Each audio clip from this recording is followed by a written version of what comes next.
Okay, I'm just gonna, I'm just gonna show you a little lesson about putting sky holes in trees. Oh yeah. And so it's not so much about, as much about the color, well, I mean, it's as much about the color as it is about where you put the sky holes. Where you put them is just important as the color that you put.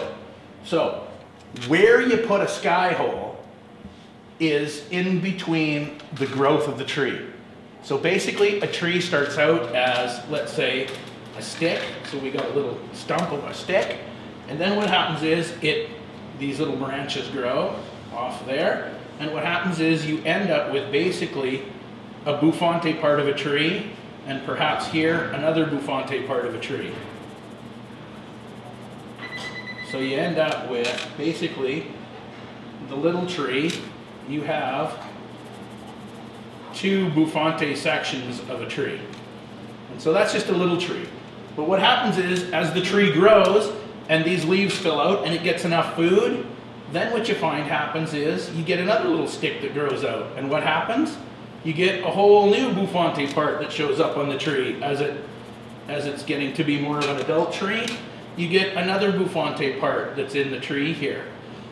And so now you start to get a whole tree shape. But the trick is, right in between this growth area, right in there, that's where you put the sky hole.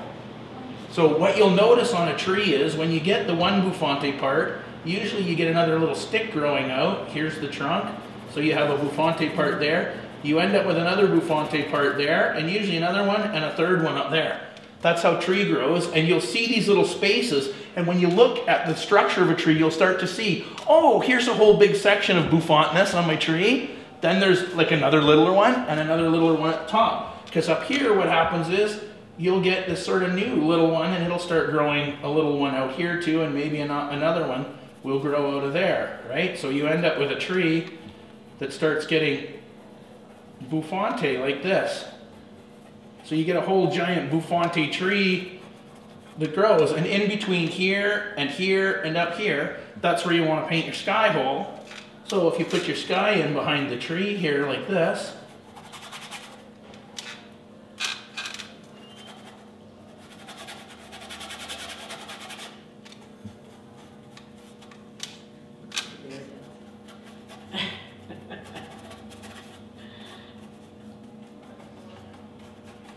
you get your sky hole there when you want to paint. So where you put it is as important as the color. So the color that I'm going to put in there, the trick to it is DDC.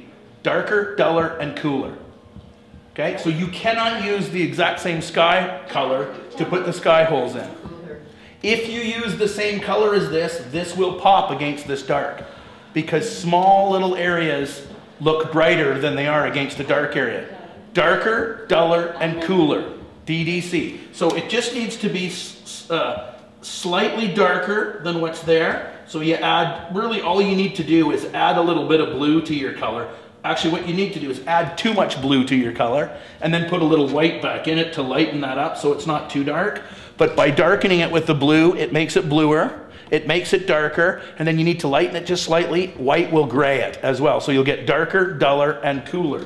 And when you get darker, duller, and cooler, then if you come in here, you can put in some sky holes in your tree, and in no time, you'll start to get a tree that starts to look like there's sky holes in it.